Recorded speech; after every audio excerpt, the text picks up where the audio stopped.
fellow tea lovers. Settle in, because we've got a story. I'm Nell. And I'm Rose, and today we're bringing you the tea. Across eras. Hey, how's it going? It's going.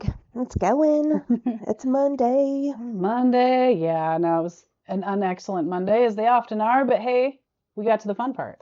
Yeah, and by the time you're listening to this, it's the future and it's better. Always. Remember that we are just on a shitty arc of history. It still curves. Curves to gloom and depression and sadness. It's easy to get stuck in that. It is. Like, pretty much everybody I talk to is like, well, how's the apocalypse treating you? I'm like, just living through it. The day-to-day is still all right. And I think that at this point in time, it's just so important to build our communities around us and support them.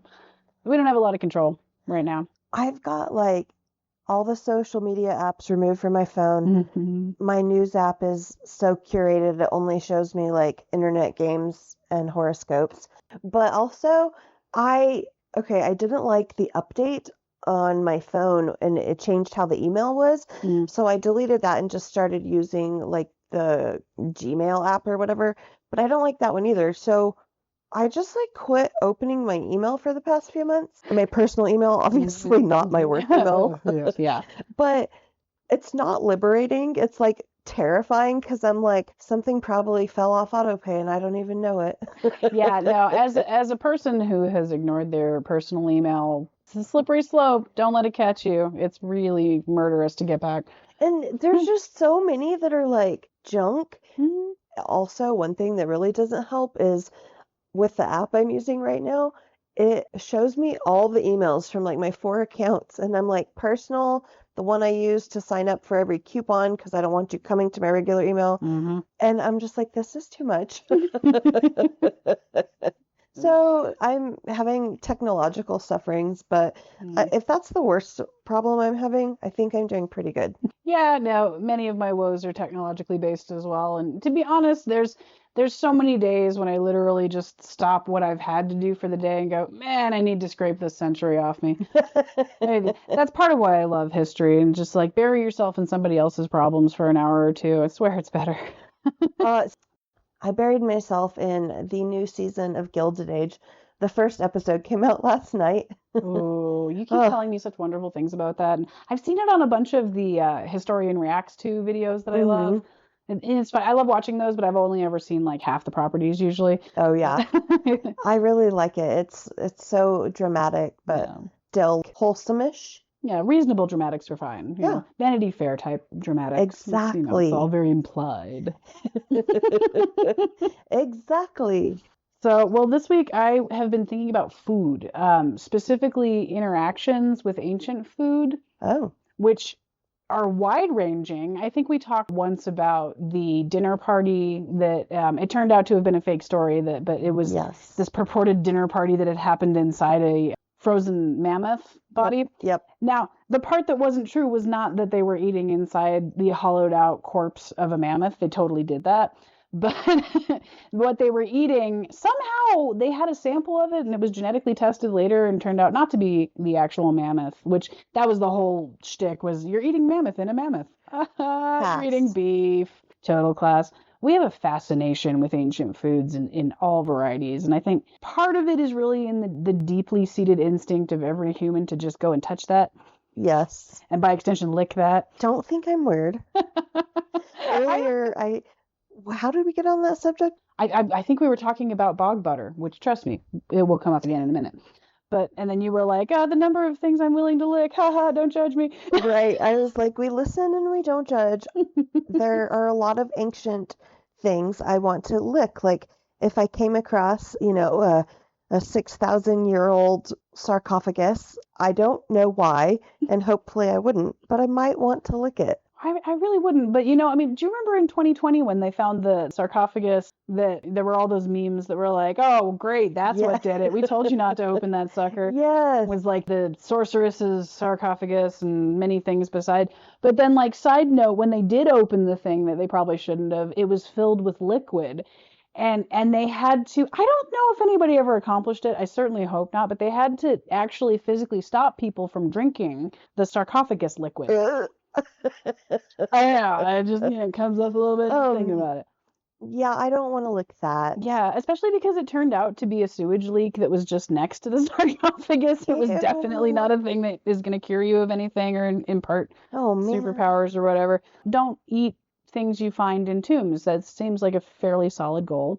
I think it is, but didn't you just tell me that's how we got farro? Farro? Yes, farro is an ancient grain that was rediscovered. It just wasn't cultivated after we got Triticum vulgaris, which is what we know as wheat today. It's a high producer for low investment, and so it becomes the most popular. And so things like emmer wheat and farro kind of fall by the wayside. But so archaeologists found samples of farro seeds and managed to actually revamp the species, and now you can get it at fancy restaurants instead of oatmeal.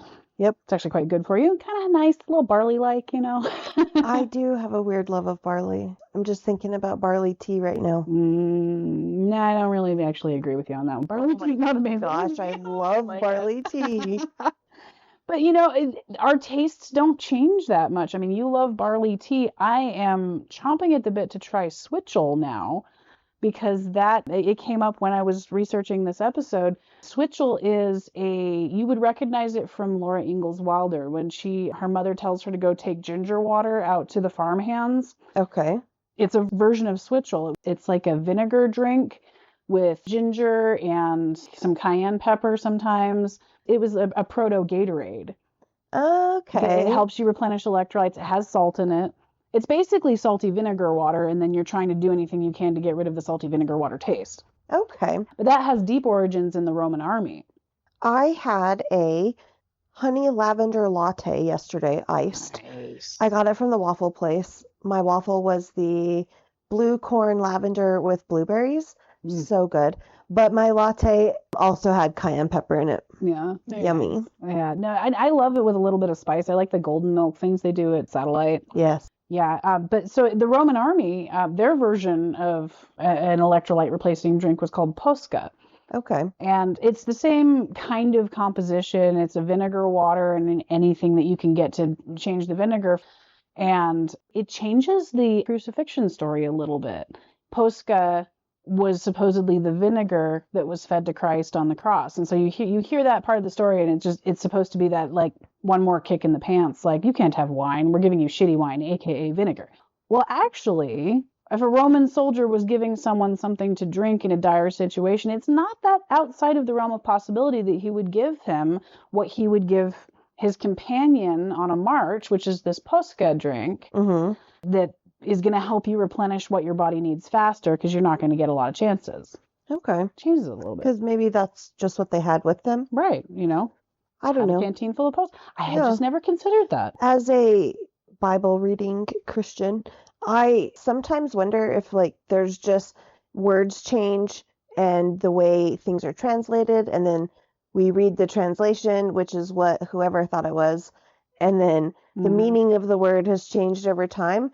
That it's one of those things where I'm just like, I don't know, but if it's important, I'm sure that the Lord will let me know. Etymologically speaking, you can't necessarily do a deep dive study of the Bible if you're using a modern Bible, because you're right, because there are so many translational changes, there's so many scribal changes. Like when we talked in the book episode about how many things, had rested on somebody handwriting something and then re-handwriting something, handwriting something.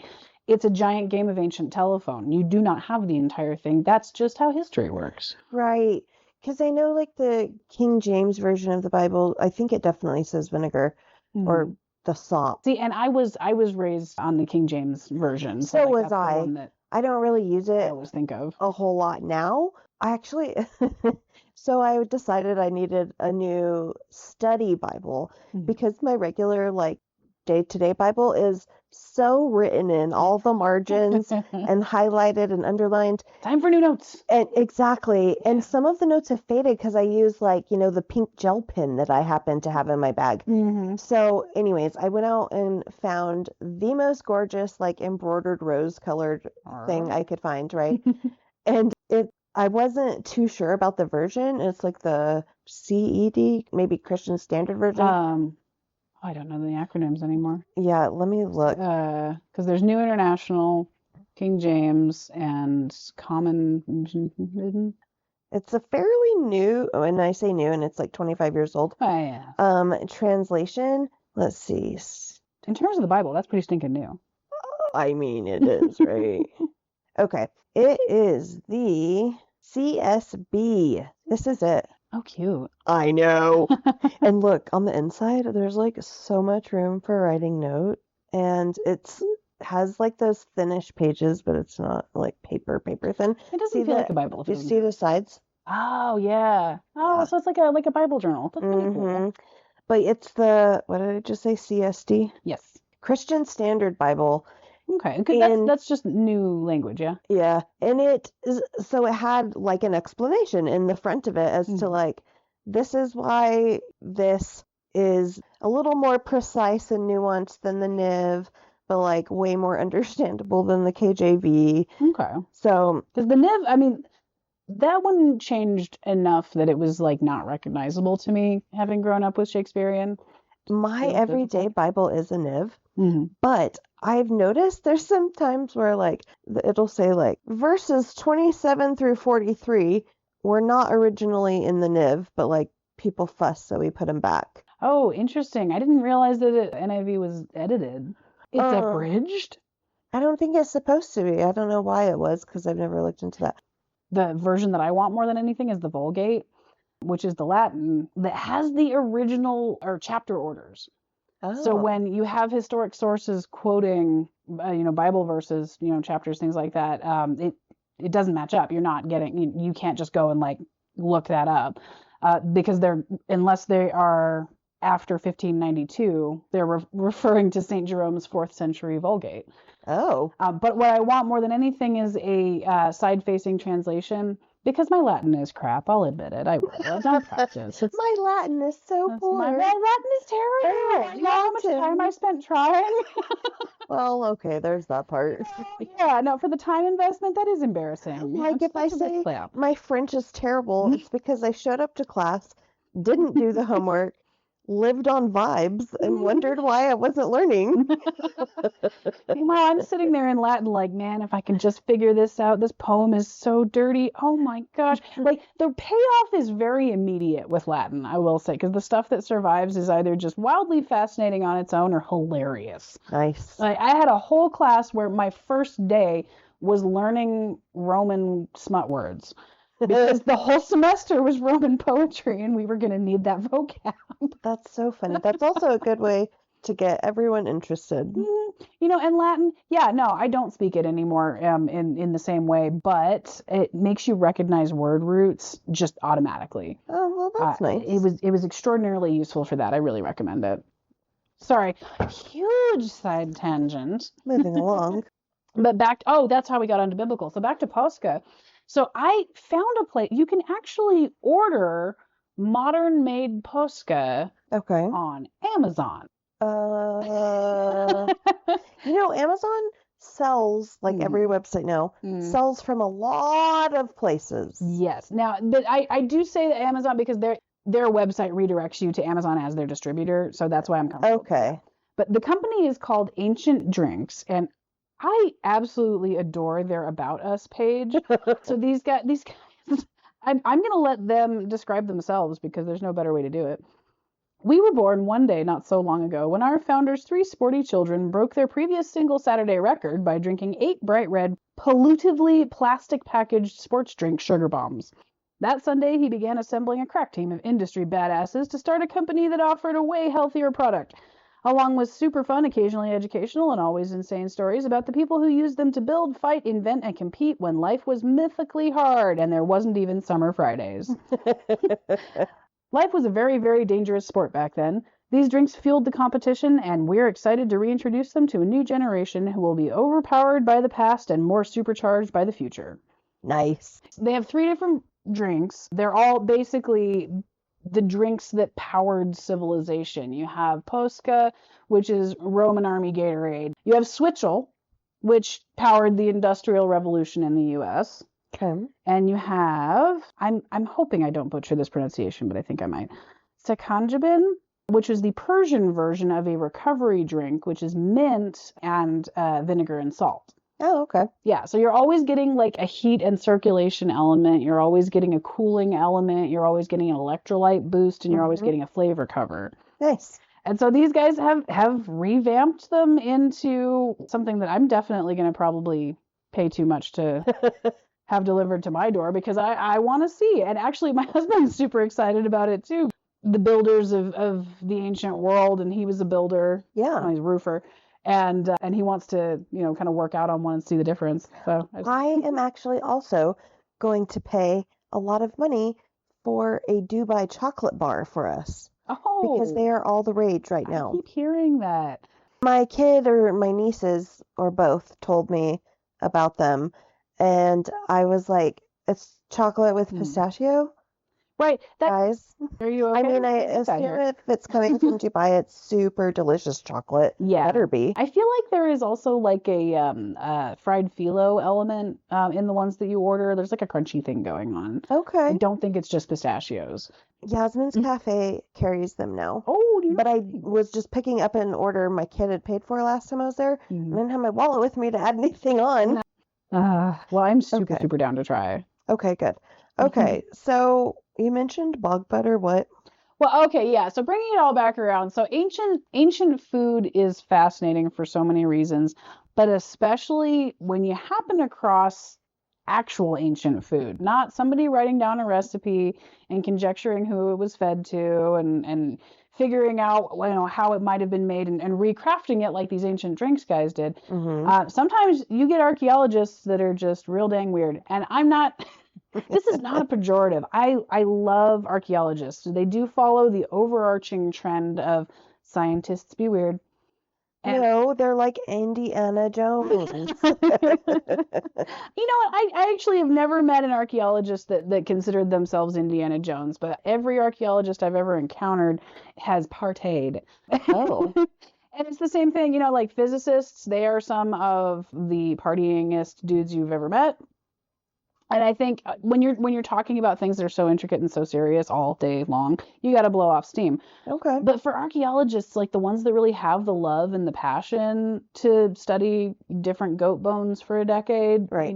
they get up to some stuff. So I was reading this article about the latest bog find. So bog finds, and it's not the latest bog find. I'm very sure there's another one down the road tomorrow. But peat bogs, especially like Irish, England, Scotland, you find really interesting things in peat bogs because it's a completely oxygen-free environment. So things that don't survive archaeologically, like especially wood and organic matter, that will survive in a bog. And the practice of burning peat actually also gives us a whole lot of opportunities to rediscover these things because you still have people going out every single day with the square shovel and making bricks of peat. It's still a fuel source for a lot of people. It's why, okay, so when I'm spinning wool, when I've made you smell wool a million times and you're like, oh, what is that? And it's like, that's peat. That's like that permeating, burning peat smell is so nostalgic. Like it just makes you feel like you're there. But it's very much part of the culture. And so, when the peat bog is draining out and you're cutting peat, you're finding stuff. I mean, people do surveys within active bogs as well, but I mean, necessarily quite a bit harder. Yeah. And the preservation is so good that's where you get bog mummies from, and those are the most facial feature intact dead people you'll ever encounter. Yep, bog bodies. I think they're so cool. I think they're so neat looking because the idea of looking into the actual face of somebody that was alive thousands of years ago is such a gift.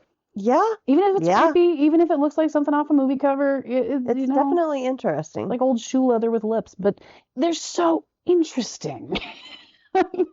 Yes. And we're not the only ones that notice the preservation qualities of a bog. The ancients knew it too, and it was actually one of the better ways to preserve dairy products. Okay. If you're sitting there in ancient Ireland and you would like your butter next week, not this week, how are you going to keep that well? You don't have things like, you have mechanical innovations in France, like those inverted butter keepers that, to be honest, I couldn't tell you how they work, but they do. And you can keep the butter out for ages with nothing but water. Okay. But you don't have those kind of technologies for, a good clip yet. And so when you wanted to save your butter, you could wrap it in planks and tip it into the bog and just, hope that you remember where you put it. It was done with cheeses. Those things, when the poor farmer lost it, that was our gain, because those are the ones that we find. And more recently, this is from the Irish News, by the way, a farmer in Donegal uncovered a 22-kilogram slab of ancient bog butter. So to get 22 kilograms of butter, the amount of work and material that goes into that product, you have to have enough cows, you have to have enough to feed them, you have to have enough hands to make that. It's a community-wide effort, and then it was tipped into the bog with no attempt at preservation. Well, why would a community do that? Might it be an offering for some sort of calamity that had happened in their lives, or something that they needed to happen? Perhaps they were appeasing the spirits of the bog with their favorite food, the butter. Maybe. But the whole thing made me think of a Tumblr post. Yeah, we're going to go from news to Tumblr. Yep, that's a thing. That I had read ages ago that was about the cursed grilled cheese. I'll credit Tumblr user Uncle Father. Okay. But put together all of these pictures like, oh, they've found the world's oldest cheese. Oh, they've found a huge lump of bog butter. A 2,000-year-old nonstick frying pan factory in Italy. Wait a minute. Guys, we have the ingredients for the oldest grilled cheese. I was like, there he is. Those are the archaeologists. Even archaeology enthusiasts. I don't think there's many that wouldn't go, yeah, all right, I'll try it. I mean, it is tempting.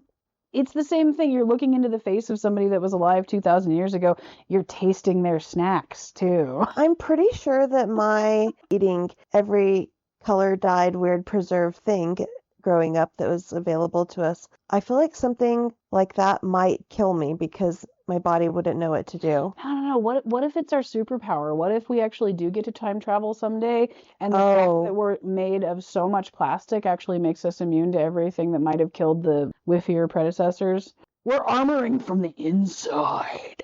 That's a good point. I haven't thought about that. I just saw an article that was like, every time you wash those plastic things in your dishwasher, you're unleashing bazillions of microplastics. Oh, crap. I know. Bringing it all back to go a little bit more in depth with Posca, the Roman energy drink. It's one of those really interesting food items that is often referenced in the ancient literature, but you don't have a written recipe for. Like ambrosia? Yeah, so it's very, very, it's very up for interpretation. Did you say, and I forgot already, I'm sorry. Did you say Posca had ginger or just vinegar? So modern Posca, the one that we were talking about that's like canned, that has ginger in it. Okay. And I guess I sort of assumed that they were going off of a more historic recipe, and I think they are going off historic references to a point, but they're also marketing for an audience. Yeah. But also just like the thing about Posca is that it was famous for being what Roman soldiers drank. Yes. Yeah, and so you have to have ingredients that are easily found and easily portable. Yeah. Because you're just not carrying everything that an army needs for an entire campaign. You are going to be acquiring things elsewhere. Absolutely. Yeah. I had pho the other day for dinner, and I was drinking the broth, and I was wondering if Posca tasted anything like that.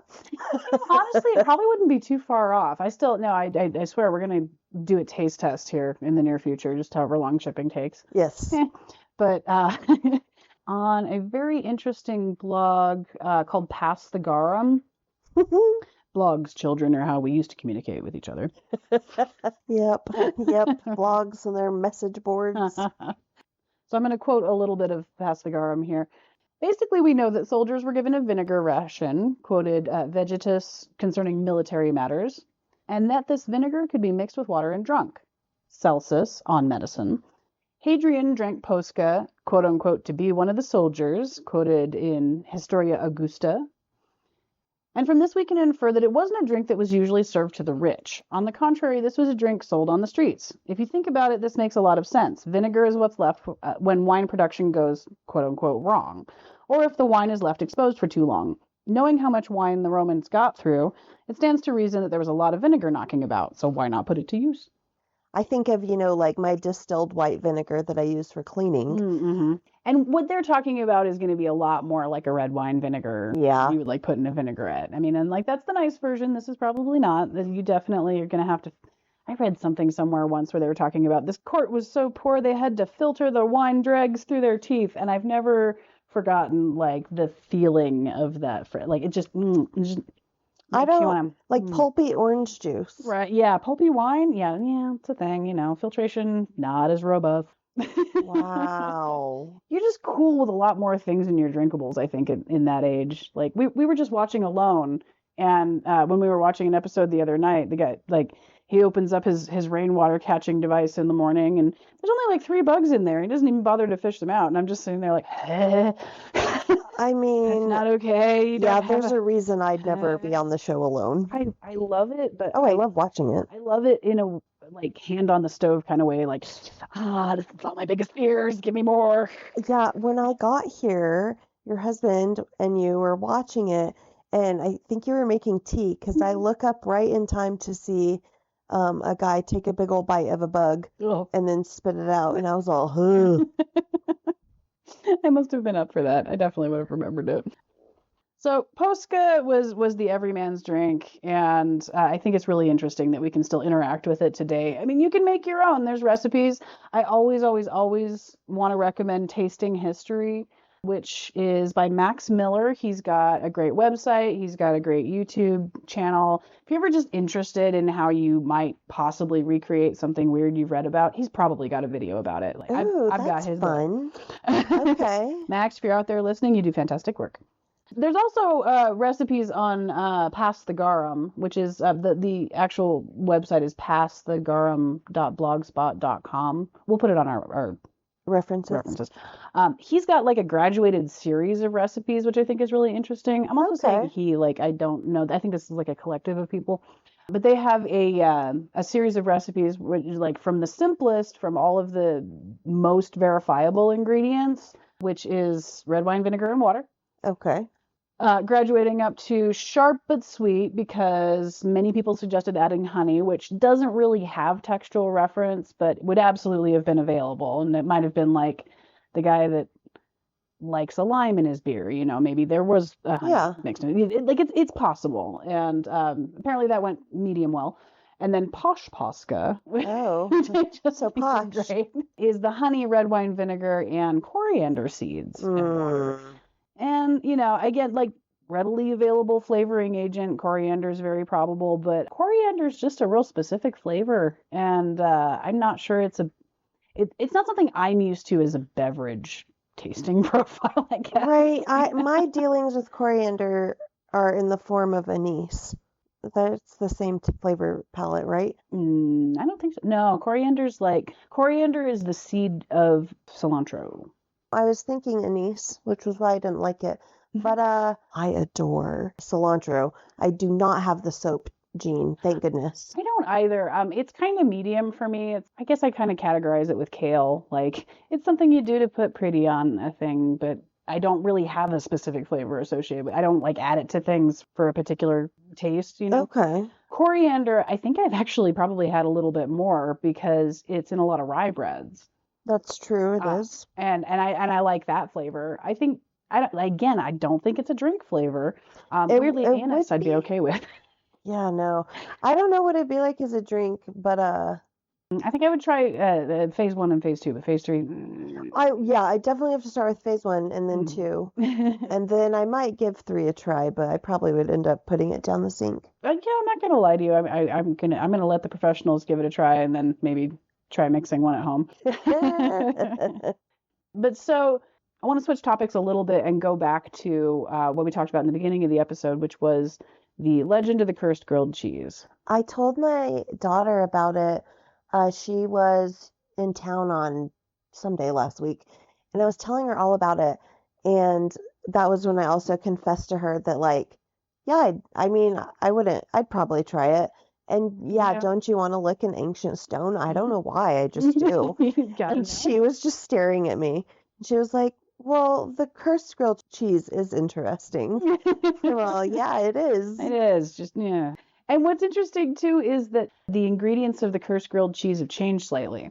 Oh, why? Because the world's oldest cheese is no longer the one referenced in that post. And this is why it pays to pay attention to archaeology. It is fascinating. And also, if you're going to be doing curses, you need to be doing this correctly.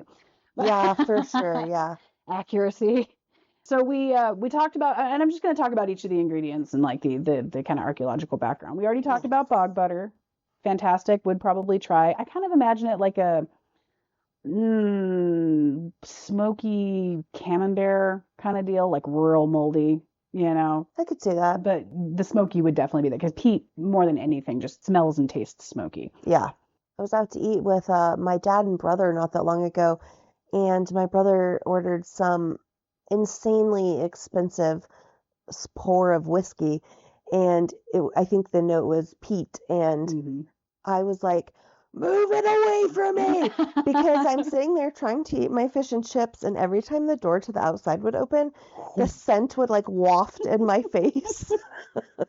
Yeah, that's the thing is peat it smells like smoky, but it's also got real sheep poop undertones. And that's just I wasn't into it, but I was judgy from the start because it was apparently $25. The bread element. So the world's oldest bread was discovered at a Jordanian archaeological site. Okay. And what it is so cool, it's 14,000 years old. So previously the oldest bread that was on record was 9,000 years old in Turkey. The Jordanians got them. 14,000 years old. And what is so interesting about that date is that it proves milling pre-agricultural structure. Like this is before we have real evidence of agriculturally dependent societies, which is where we always assume that grain production comes from. Well, yeah. Because grain it's a staple food, but it requires pre-processing for humans to ingest it. Yeah. And so processed foods, guys, it's just sort of how we eat things. Oh. But so without access to like engineering and structural elements, making bread is less probable because you're hand milling everything, and so like the cost benefit analysis between how much energy you're getting versus how much you're putting into it, and then the margin's thin. Right. So it proves that it was viable enough that that they're baking basically flatbreads. It was made up of einkorn and wheat and wild cereal grains, so it's definitely a hunter-gatherer kind of proposition. But it was found in a fire pit, like I don't know if you've ever seen those really cool videos of them making flatbread where it's like stuck against the wall. No, I have not. Of the fire pit. I will find one for you. Okay. But like it is the most fascinating thing. They take these balls of dough and sort of just whip them against the walls of what looks like a well of fire. Like there's a fire at the bottom that I assume is being tended from a different entrance. And then just the whole wall structure up is oven, and they stick it against the side. And then once it's baked, somebody goes through with a hook and just grabs them off the side. And they look delicious. That sounds delicious. It's definitely a thing I want to try in camp. Well, I'm going to go to Yasmin's and get some pita bread after this. Yeah, it's going to become necessary. Yeah, so that is our bread element. That's so cool. I actually would love to try that original gathered bread recipe. No, seriously. Like, there's got to be a way to recreate it. We should mill it ourselves. My mom has a wheat grinder. Oh. Yeah. I was going to say, I have a friend who has a volcanic rock hand mill. And to me, it's very soothing, but I don't depend on it to eat. Yeah. See, that's the difference. It's like, I've got a mortar and pestle, but I remember when you used it on your coffee beans. Yeah, medium effect, and it worked. Lots of energy. Exactly. The energy expended versus what I was getting back, nope, didn't work out. That's okay. We tried it. Yeah. Mostly I just didn't have a coffee maker. It's funny is like the thing I think that would stop me more than the bread being 14,000 years old is the fact that the one that they found was burnt, which is probably why it was still there and not in some caveman's digestive tract. No, right. Not in some man's digestive. Like maybe I don't want to try that specific one. Mm-hmm. Although if somebody asked me to, I probably would, which is so weird. I still would. I know. If they were like, here, I would be all, oh, weird. Okay. I got to take a picture of it real quick because nobody's going to believe this. So moving on, oldest cheese. This is the one that has changed. Okay. So when the original cursed grilled cheese was posted, the oldest cheese that had ever been discovered was from Egypt. And it was announced in 2018. So when I say announced archaeological finds, I think it's really important to note that exactly when they find really cool stuff in archaeology, they will tell no one but their sponsors and the people that they're legally supposed to. And it's frustrating, but I get it because grave robbers are still absolutely a thing. Absolutely. Interested parties that have good intentions and break things, totally a thing. Right. It is too much of a liability to actually identify sites while they're still being worked on. So when you get archaeological news, it's almost always like 2 years old. Yeah. Give or take, depending on the study. So just, grain of salt. But so announced in 2018 in the tomb of the former mayor of Memphis, not that one. I'm all, what? So Memphis was the capital of Egypt during the early dynastic period. Okay. Generally taken to include the first dynasty and the second dynasty, lasting until 2686 BC. Wow. Almost 3,000 years BC, which is just wild. So they found this guy with his cheese stash. It was part of, if you're getting a good Egyptian burial, you're getting buried with all the things that you'd like to use in the afterlife. So man brought cheese. You guys. I get it. Y'all. I would try that cheese. I would. See, unfortunately, this one's an even worse idea. So first off, it is conjectured that it would taste extraordinarily bitter. It was like a combination of goat's milk and sheep milk. Oh my god. Which, I don't know, sheep cheese by itself I've had really well done, but yeah, no, it was probably bitter as hell. But it also showed the presence of a particular bacteria. Darn it. It's called brucellosis, which causes fever, sweating, muscle aches, and it is caused by eating unpasteurized dairy. This is the bacteria that I warn you about in like raw milk. It's not that it automatically comes with that, it's that this possibility is present. Louis Pasteur is famous for a reason, man. Pasteurize your milk. Wow, all of that just blew my mind. So this must be how my daughter feels when I watch a horror movie with her, and I'm like, well, that's not logical, because I was like, well, obviously I would never drink raw milk. That's so dangerous. Like, I know people who are dairy farmers, and sometimes they do. I assume if you're a small dairy farmer, you're just a different breed of person. You have more knowledge. So I'm like, well, no, never mind. I don't want raw milk. But I'm very disappointed that I wouldn't even get to theoretically try the cheese. Well, that's good, because this is actually no longer the oldest cheese in existence. We have a new cheese. We got a new cheese. So announced in 2024. Was discovered in China. The site was discovered in 2003, fully analyzed and announced in 2024. Okay. It housed mummies in the Shaohe Cemetery, a Bronze Age burial ground in northwest China. And these mummies were found with a white substance smeared on their necks. Oh. So after DNA analysis, they came to the conclusion that this was a particular type of cheese called kefir. And we've seen the drink version of kefir anytime you go to a health food store. I make so much fun of my daughter because she drinks it. You're going to have to tell her. I'm not. You are historically accurate, child. I'm not eating that cheese. It was on the neck of a mummy. Now, which way is the best way to make a cursed grilled cheese? Do you want to eat what would ultimately be probably a safer and more flavorful cheese, but it has been on the neck of a mummy for several thousand years, and due to the amount difference, would probably only be a small amuse-bouche? Or do you take that raw milk, cheese, sheep, goat, bitter punch to the maybe gut and go for the real sized grilled cheese? I mean, really, I think that's a judgment call. I don't want botulism cheese. Botulism cheese or whatever is out. But I just am not sure I want neck cheese, which is actually neck kefir. I mean, I guess, like, if you think about it, you go out to eat, you live your life, you're definitely picking up other people's cells everywhere you go. Mm-hmm. And at least these are dead cells. Ashes of luminaries, bones of saints, they all reside upon my plates. in exactly that voice. That's my inner monologue whenever someone makes fun of my dusting. First of all, I noticed the other day when I was over here, I came over here the other day to watch the new Fear Street Prom Queen, which, side note, yeah, it was wasn't awesome. as good as the other ones. It was still good. It wasn't as good as the other ones, but I still had a good time. I really hope they're going to drop another one. Oh my gosh, me too. Anyways, back to our regularly scheduled programming. I noticed you guys adjusted the other day, so whatever.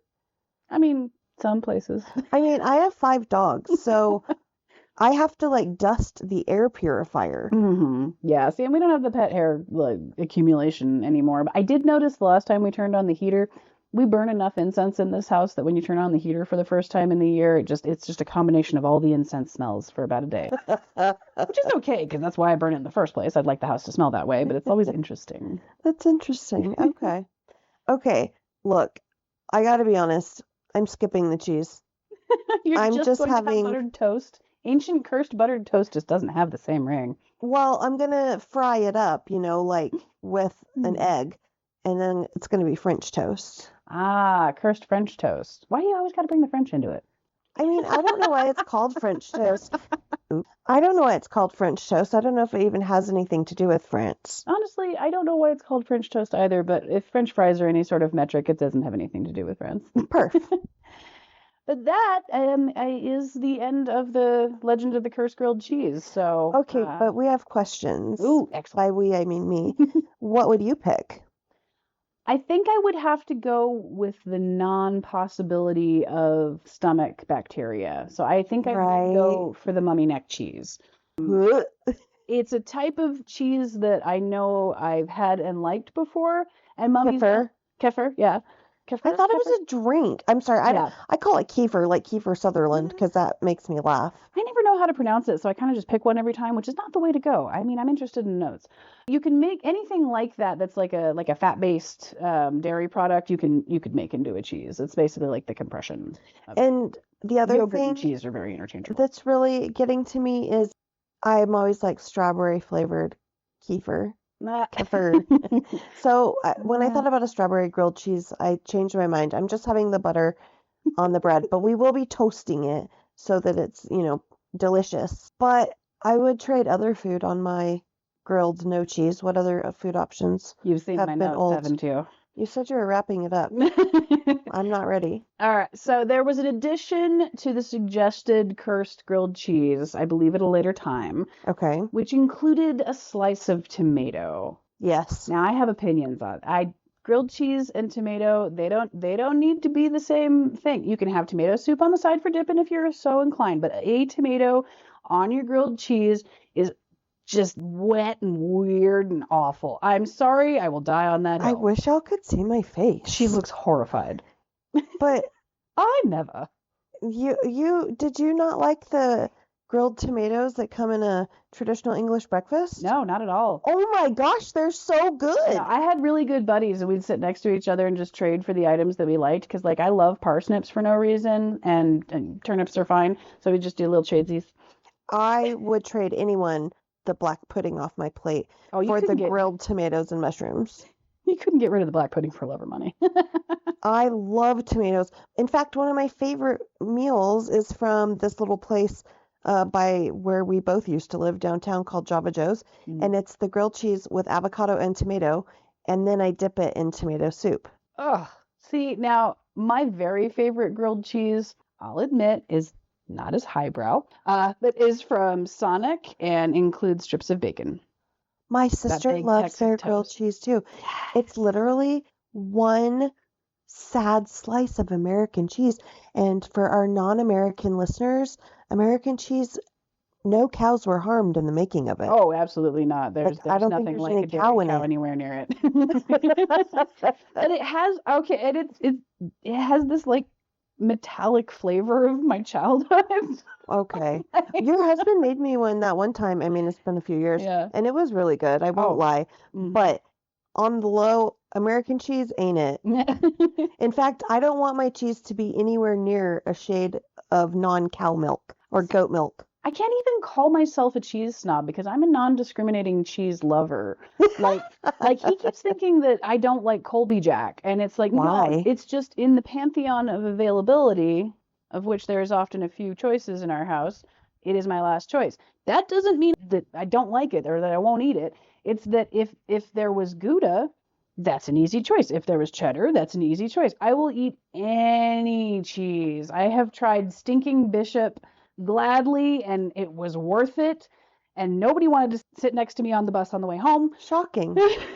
I would put the Colby Jack would be actually my first choice on a sandwich. Oh, okay. But I would put cheddar on it absolutely if I didn't have Colby Jack. Cheddar is always for Mexican food.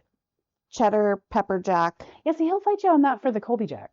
Interesting. Mm-hmm. I really like that soft Mexican cheese, like Cotija, I think. I can't remember what it's called, but yeah, that one. I also like mini cheese, but I don't like my cheese to be orange.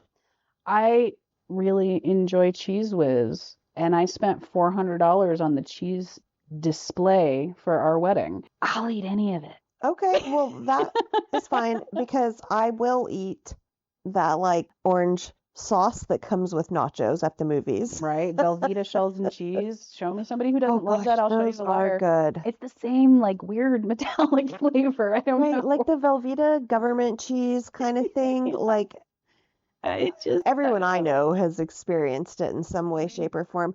And I wouldn't turn it down if someone said, I made this dip and it's a can of like Hormel chili, the Texas kind of chili, not our kind of chili, and a block of Velveeta and a jar of like salsa or something. That dip is good. Yes. If you've ever been to a house party anywhere in this immediate area, you have had that dip and it's gorgeous. It is. If you haven't tried it, do so immediately. You should. Yeah, that's what you need. You need like some kind of chunky salsa, like a good one is preferable. I don't know what y'all have outside of my state though. You get a tiny crock pot, you stick all of it together, barely stir, give it half an hour, and then sit there wrapped up in a comforter with a giant bag of Tostitos next to you. And so good. You don't need a party. So good. You don't need the party for that. You just need the cheese. Yeah. Okay. But like. Okay, but yeah. So did they find an ancient tomato? They did find an ancient tomato. Oh. That is why we're having this tomato-y debate. Now, I also was kind of considering leaving this off of consideration because tomatoes didn't exist on the European continent until like, I'm going to say 17th century. Okay. We considered them poisonous in the U.S. for a good hot minute. It was because they're nightshades? Yeah, because they're nightshade related and, were like the red berry thing. Yeah. Oh, you're going to kill you. There was a riot once because a guy staged a demonstration where he was going to eat a tomato live on stage. And they were like, you can't do that. It's suicide in public. You can't commit suicide in public, but those people loved a good public hanging. Yeah, right, exactly. Like, we have to put you in the stocks because you've been so naughty because you might have died in public. And I was like, you don't understand this cognitive dissonance, do you, dears? I mean, I can see why, like, if you know the science behind it, which I don't know what science they knew, but yeah, the red nightshade. Right. I love tomatoes, and tomatoes are like an anti-inflammatory nightshade. Yeah, no, it's true. Like, it's actually even so better good for you. Tomatoes actually love you and want good things for you. I just can't eat them. And that's not even true. I love tomato sauces. It's uncooked tomatoes and for some reason cold tomato sauces that just squid me right out. It's just like, I don't. As a growing up Southern person, my grandparents, every single meal included my grandpa's favorite, a plate of literal white bread slices, not my favorite, and a plate of sliced cucumbers and tomatoes from the garden. And they ate them with salt, and so I ate them with salt. No, fair enough. I could eat tomatoes off the vine, obviously far superior, like when you grow them in your backyard.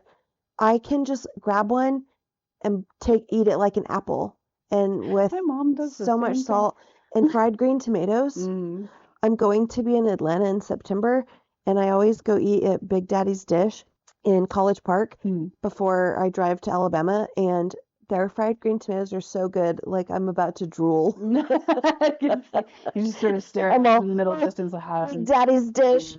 Yeah, it's one of those, like, we don't have them out here really, but it's like a 1 meat 3 veg kind of place. Oh. Where you kind of get served cafeteria style or something.